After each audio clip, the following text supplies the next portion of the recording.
We are learning more about the Las Vegas shooter and also his girlfriend. Police say that the shooter wired $100,000 to the Philippines, Mary Louise Danley's home country. Now, she was there the night of the shooting, then traveled to Hong Kong. She is expected to return to the States this week, and police are anxious to speak with her. Meantime, we still don't have a motive for the deadliest shooting in American history. Today, we are learning more about those 59 victims and the more than 500 people injured as investigators are giving us a first glimpse inside the shooter's hotel room. In the midst of chaos, there are stories of heroism and survival. We went back towards the gunfire and just started looking for priority victims and people with the most serious injuries to get to the hospital.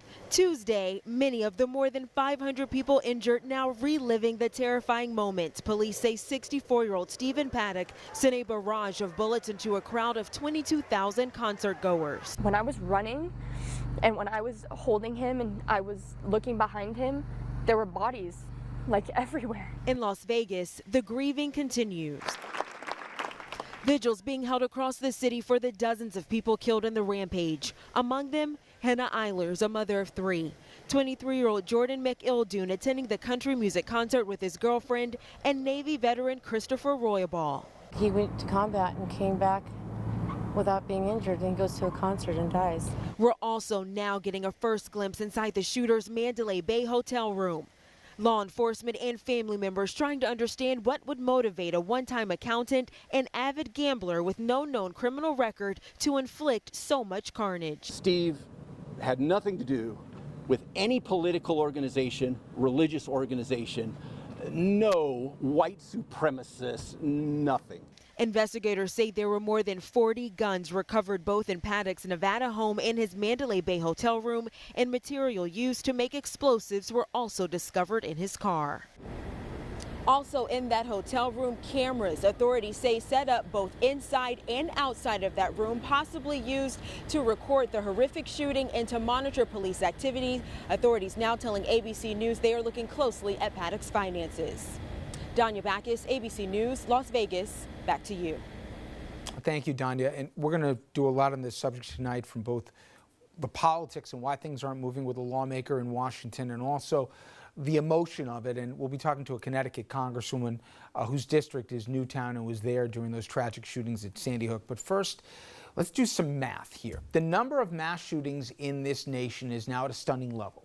Our senior political correspondent, Andrew Whitman, takes a closer look. Andrew? Well, Rich, it happens more than we can report on and more than most people expect. And this despite some of the mass shootings that have rocked this nation's consciousness to its very core. 1999, Columbine High School in Colorado, 12 students and a teacher dead. 2007, Virginia Tech, 32 people killed, 27 of whom were the gunman's fellow college students. 2012, Newtown, Connecticut, 20 kids, all either 6 or 7 years old, plus 6 staff members gunned down. June 2016, the Pulse nightclub in Orlando, 50 people killed, another 58 injured. You know the reaction after many of those. Calls for gun control resulting in no progress, and many states actually loosening their gun laws, and gun advocates calling for more guns, not less. But the bullets have kept flying, and too much blood has continued to spill. The Times has done this analysis of mass shootings in America since Orlando. They've identified any shooting where 4 or more people have been injured or killed in a single location. Those are the dark gray squares that are on your screen as you see each month go by. 4 dead or wounded doesn't compare to the other mass shootings we know by name like Newtown or Orlando, but they are no less traumatic for the families and friends of those injured and killed, and the numbers are heartbreaking. 521 mass shootings in the 477 days since Orlando. In them, 585 people have been killed, 2,156 have been injured. Capped off, of course, by the shooting in Las Vegas. Another 59 people added to the body count and 527 injuries. But to show you how bad the mass shooting epidemic has become in this country, consider this one fact. Las Vegas wasn't the only mass shooting in America on October 1st. A gunman opened fire in Lawrence, Kansas, killing 3 and injuring 2 others. You didn't hear about it because of Las Vegas, but even without the Vegas massacre, you might not have heard about it anyway. Why? Frankly, there are just too many mass shootings that have become too commonplace in the U.S. to report on them all. They've become a sick, tragic part of everyday life in modern America. Another stunning detail that has become all too common, the cache of weapons the gunman had on him and at his home. Police now say the shooter had 23 different guns in his room at the Mandalay Bay, some perched on tripods for greater accuracy. Some had scopes attached, making his shots even more deadly. He reportedly used 10 different suitcases to haul them all up to his suite. At the gunman's home, at least 19 more guns, along with explosives and thousands of pounds of ammunition. And in his car, pounds of ammonium nitrate, a fertilizer that can be turned into explosives. It is the same material they used to make the Oklahoma City bomb 22 years ago. Police now, in his hotel suite, the gunman also had 2 bump stocks that can be used to make semi-automatic weapons behave like fully automatic weapons. We're showing you one of those transitions right now. It takes seconds.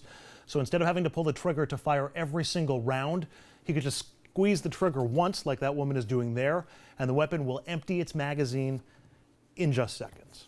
Rich? So I'll do some poll numbers in a second to see how the Americans feel about this, but there seems to be, I don't know if it's a sense of helplessness or just inertia. We're so numb to this. Think about when we were kids. Do you imagine if there was a story of Newtown that had happened, how it would have rocked the entire, I mean, it shocked the country. I'm not minimizing it, but the idea that nothing would have changed after that, I would have thought that'd be inconceivable. When I was a kid, the only mass shooting in America that I knew of was at the University of Texas. I think it was in the 60s. It was a gunman named Whitman, as a matter of fact. But he went into the clock tower and he opened fire on campus. I honestly cannot recall, and I'm just off the top of my head, but I cannot recall another one. Or certainly another one that got the attention of the nation the way just the names of the places that I listed at the beginning of this segment have gone through, much less all the other ones that we don't report on. What I also can't remember is when there has been a topic where the public feels so strongly of almost universal political persuasions one way and nothing changes. And I want to give a few numbers. Take a look at these polls, okay? This is, again, how the American public feels about universal background checks. Now, think about this for a minute. When you have 94% of Americans agreeing that this is a good thing, and gun owners, 92% of them. When's the last time that more than 9 out of every 10 Americans agreed on anything in this country, especially in this polarizing day and age, and that can't pass Congress? And how about assault weapons bans? Even that, there's a 20-point swing, and that's considered radioactive to talk about in Washington. To me, we all know the NRA, the power of the gun lobby, the fear of people from getting primaried and all the rest. But I'm going to restate the obvious, Andrew. We are in the most polarizing time in my lifetime in this country. And yet, people seem to know more logic than Washington does in terms of just common sense, which is, listen, if I go fishing, I got to get a license, okay? You know, if you mentioned the example, I'll talk about the lawmakers. You want to go get cold medicine here. You need a prescription to do that. You couldn't just go in because you could modify it, if you will, into something of an opioid. You don't have to do that to take a rifle and turn it basically into something that even the military doesn't even have at their disposal. Mm-hmm. It's just, we've reached crazy town status in this country. We have. I mean, as you know, I spent years out west, and guns are sort of a part of the heritage there to a certain degree. I've shot guns. I've handled guns. I enjoy it. The need for as many weapons, as powerful weapons as we have, I don't see the need for it. I've said this before. It's almost entered the realm of being a fetish for some people, as opposed to just a collection or a hobby. But when you have gun owners who are on the same page saying, these are some common sense steps that we can take, you would think you'd be able to start there. Especially in the day and age where terrorism is a concern for this country, you'd think you'd make it harder for people to do less damage. As the investigation continues, we'll go ahead. But when we come back after this, even after the deadliest mass shooting in American history, the White House doesn't want to talk about gun control. Well, we sat down with a Democratic congressman who says that is simply not acceptable. Sean Patrick Maloney from New York will join us, and he doesn't just put the blame on fellow Republicans. He's going to point the finger at a lot of us as well. Stay with us.